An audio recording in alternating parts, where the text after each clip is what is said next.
התגשם לי חלום שכל מישהו שאתה הולך למגרש משחקים ופתאום אין אף אחד.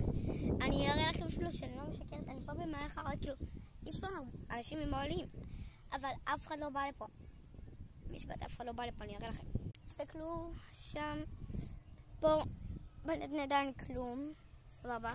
גם פה במקלציה רק אני, כאילו, פאקינג רק אני פה.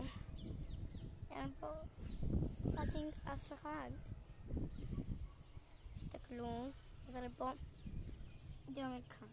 שאתה חושב שאני מנסה להסתכל. תסתכלו, כאילו, אני לא אומרת אף אחד, פשוט לא לבוא איש. אני כאילו, אין אף אחד. חלום שלי התגשם. אז למי שזה קרה לו, בבקשה שיכתבו גם לי קרה, ואולי לעשות סרטון גם. שאלה אם זה גם, הכל רגע, זה מאוד נדיר, כאילו.